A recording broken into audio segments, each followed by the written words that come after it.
Hey everyone, I thought a useful exercise today would be to show you how I approach a flex feasibility study.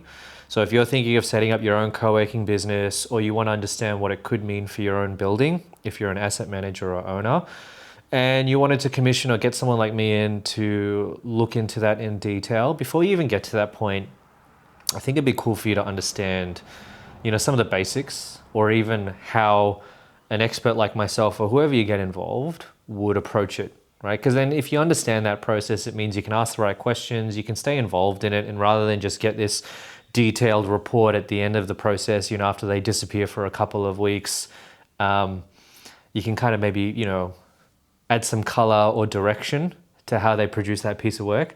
So the first thing I always think about when I get asked to look at a building is its location, obviously.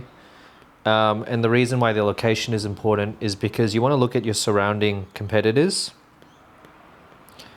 and also how close it is to public transport. And I guess the third one is parking. So the reason I group those three is from a competition angle. It doesn't necessarily mean you can or can't enter that market because there's co-working or flex brands already in the area, but it helps you understand what the price point should be depending on where you want to place that product offering, right? So is it premium? Is it semi-premium? Is it entry level? Because you're trying to match the appeal of your building. Also, doing a bit of due diligence on the occupancy percentage of those competitors. Like, there's no point even thinking about doing a co-working space in that neck of the woods if the 4 or 5 competitors within a 5-10 kilometer radius of your space is only 60% occupied, right? If they're struggling and they've got huge teams all over it, and they might even do, plug and play, pick up some of their customers and move them around to try and fill certain locations, it's the canary in the coal mine that's going to be a bit of a slog for yourself. So it's good to check that out. Public transport, how easy is it for customers to get to your space, especially if you're targeting the smaller to medium-sized companies, not just enterprise companies. Not all of them are going to be driving there, which kind of brings you to your third point, parking. So closeness to public transport, bus, trains line, that kind of stuff is important. And it does influence, what kind of target demographic you're going to attract to the space.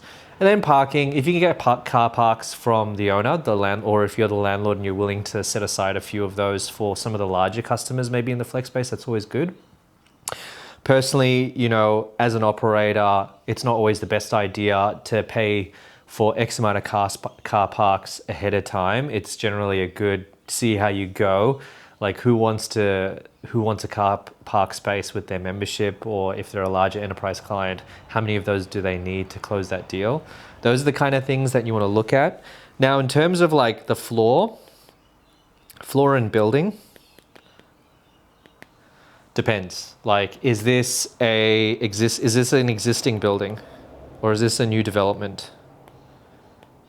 And after I make these 2 points, we'll just jump into the outputs, because I think, because I'm kind of doing this on the fly, there's probably going to be a bunch of stuff that I missed. So let me know if I do and we can talk about it. But if I was gun to head, look at something right now, in between meetings or at lunch, this is what I would talk about. If it's an existing building, there's a very high chance that flex or co-working is being used to plug a vacant floor or something that, the traditional agents haven't been able to move, whether it's traditional leasing or a spec suite. So now you get the call to be like, hey, can we turn this into some sort of flex space or co-working space where you target smaller companies because this floor plate's a weird size, the demand, there's too much competition, blah, blah, blah. Well, if it's an existing floor within the building, frankly, you just get what you're given and you see if you can make it work, right? There's a argument to be made where lower on the building is good, especially as close as you can get, or if it's integrated into the ground floor, because if you can, as a co-working or a flex operator or as a partner, if you can fight for the concierge or some sort of ground floor food and beverage offering, that's pretty cool. Ground floor food and beverage cafes and offerings are the way to go, especially if you have a hospitality partner, because then you're not just relying on the catering income into the building. You can actually offer food and capture that on-site street traffic. So have a proper food and beverage business. And then there's also arguments made higher is better, because then you get the views, but then obviously you've got a higher rent target probably that you have to hit for that owner, because the opportunity cost for them to do that versus just leasing it out is a higher rent. Okay. Now, if it's a new development and you get to pick where it gets to go, because you're trusted from the landlord and the owner, and you get to have that conversation. There's two trains of thoughts. One is the ground floor integration, which I just touched on. The other, I keep messing up what they're actually called. They're either turnover floors or exchange floors. You guys know what I mean.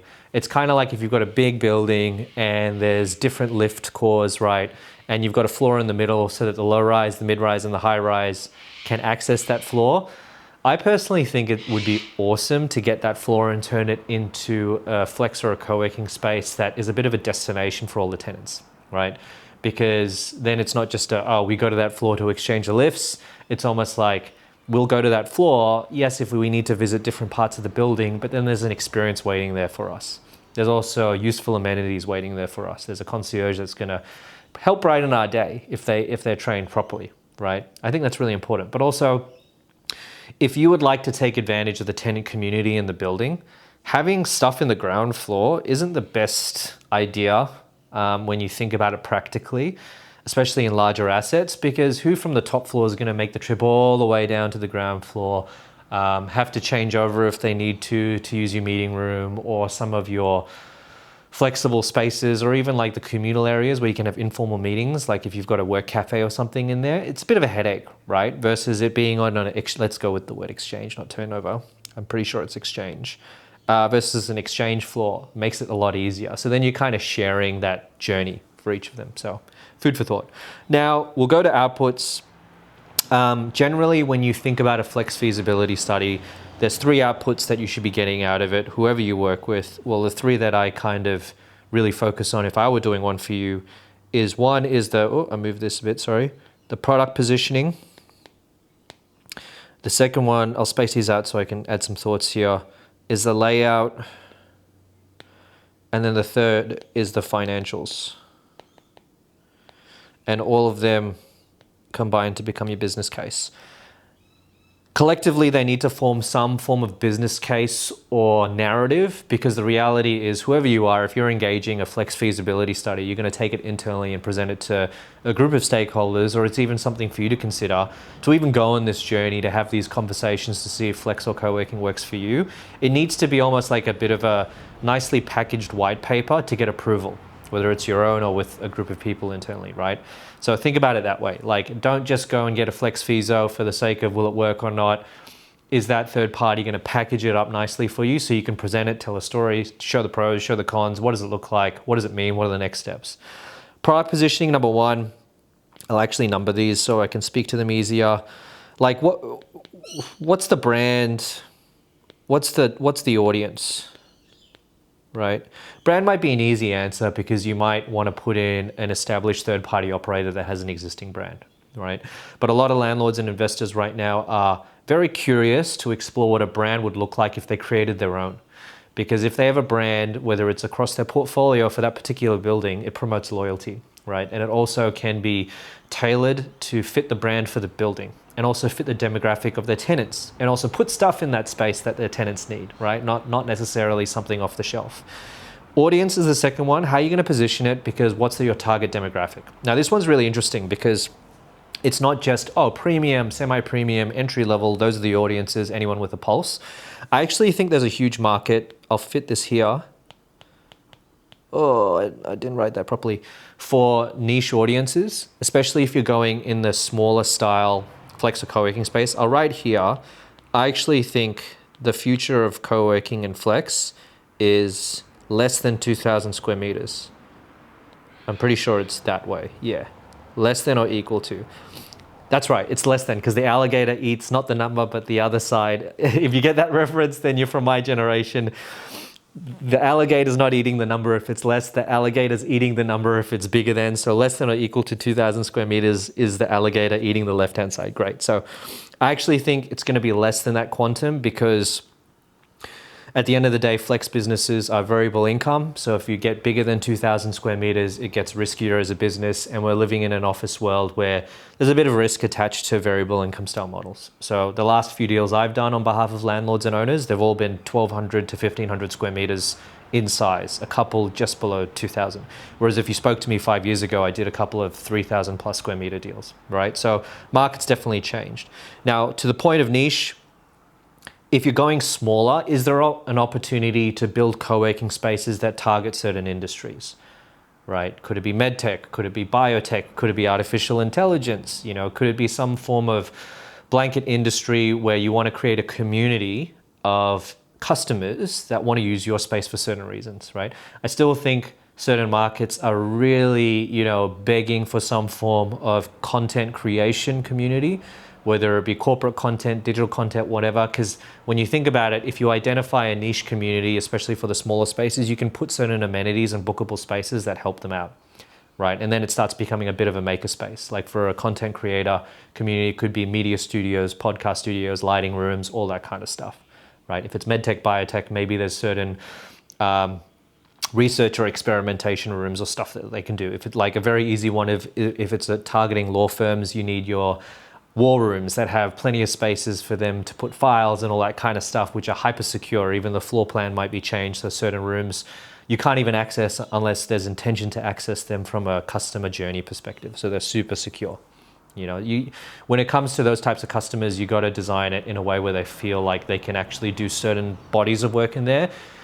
When you get to law firms and stuff, a lot of their stuff they'll still have to do within their own tenancy because they don't want to risk that security breach, but there's still elements of stuff they can do within your flex space if you've got, certain levels of security implied.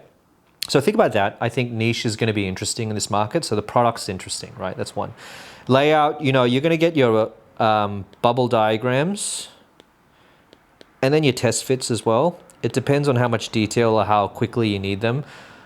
Basically, across the floor or two of space in the Feaso, you should get an understanding of what's that layout and what's that product mix to expect if it's a flex or a co-working space. How many private offices, how many open plan desks, how many meeting rooms, what size meeting rooms, is there an event space, what kind of unique amenities are you putting in there? Is there a podcast studio? Is there a media room? Is there a war room? Is there a wellness room? Is there, recently I did a podcast with Charlotte from Lendlease, who's a very well respected and senior personality within commercial real estate in Australia. She said a few spaces that she visited on tours in the US had music rooms, like soundproof rooms with bloody pianos in there and stuff. How cool is that, right? Because it's not necessarily catering for music startups or businesses, but we've all got a musician in us. I was forced to learn the recorder, violin, and piano growing up. Right? And that's not even just because I've got an Asian heritage and background where all of us kids had to learn 10 instruments. But how cool would it be to just go there and bust out some stuff? Or you suddenly have a tenant-formed music room, right? So from a bubble diagram perspective, you may not go into the detail of exactly where it is, but at least the floor plan's broken up into different colors and different bubbles of where things should go, so the owner can kind of get an idea of the journey. And how that floor is going to look like. And then if you progress to test fits, that's important because that should show you how many desks, how big are the rooms. I think in this current market, it's not good enough to just say, we're going to put in 200 desks within private offices. Part of the feasibility needs to inform how big are those private offices, right? Are they 6 to 8 person? Are they 4 to 5? Do you need some 2Ps? How many of the larger ones are you going to have, which are kind of risky, but it's great if you can get an anchor tenant in there or anchor flex customer who takes 30 to 50 desks. I'm always beside is it good, is it bad? Because it's high five when you close that deal, even if it's a 2-year one. But everyone's going to be really clenching their cheeks when they realize that flex customer is about to expire. You're about to have, a chunk of your occupancy disappear and you need to backfill that quickly. And that's the whole principle behind flexibility and co-working and the smaller offices, right? You distribute your risk. So you're never going to have a scenario where you have half your floor plate or a third of it gone. So that's why I'm a bit umming and ahhing on how big they get. So what does that test fit look like? Because also the test fit means that if you're serious and you're progressing, you should be able to go to a design and build firm that gives you an estimate on what that cost should be to build all that stuff. Because they say, this is the layout, these are the partitions, this needs acoustic treatment, this doesn't. It's going to cost $2,500 a square meter, all right, or whatever it is. And then the last is the financials. A 5 to 10 year forecast would be nice, but the reality is the 5 years are important. Who knows what's going to happen in 5+ years time, but people like 10-year forecasts. I guess it's for valuation purposes or whatnot. The financials should show you where the money's coming from, how quickly are you going to ramp up in occupancy, when are you targeting your rental equivalent targets, what are the costs, what's the management agreement structure if it's a management agreement, what's the fee terms, is it rev share, is it profit share, help us understand that. Is there a base rental guarantee, is there a base rental equivalent hurdle with a waterfall payment structure if there isn't a lease obligation at all. That's really important for you as an owner, because then it also helps you understand how much of risk are you exposed to? Are you paying for the capex? Are you not? What's the deal arrangement? Is there a valuation impact on your asset or not? I did a video where we explored special purpose vehicles, where a lot of landlords right now are wrapping up SPVs to take the lease with their asset, so the asset is protected from a valuation angle, and then does a management agreement through the SPV with the operator, if that's what they need to do, or even with themselves. So then the valuation of the asset is not impacted. It's worth diving into the world of SPVs if you're an owner trying to figure out how to do a FISO, or if you're about to engage in a FISO too, because it equips you better how to protect yourself from them too. There's a bunch of operators in the market that, even though they take a lease from you, do it under an SPV, special purpose vehicle, which means because you're not doing the deal directly with the core entity that they are, it means that they can close down that SPV overnight and kind of leave you holding the bag. Right, so it's probably worth brushing up on this acumen, right? Very similar because of COVID, every chief financial officer is kind of a property guy or girl now. I think similarly as a landlord, it's worth understanding some of these dynamics. So hopefully that was helpful. If you found this video helpful, please let me know in the comments. It's kind of quiet down there. Because if you'd like to see me live do a flex FISO, like in detail, more than happy to do it. I think that could be fun. So good luck to you. You got this, and I'll speak to you again soon.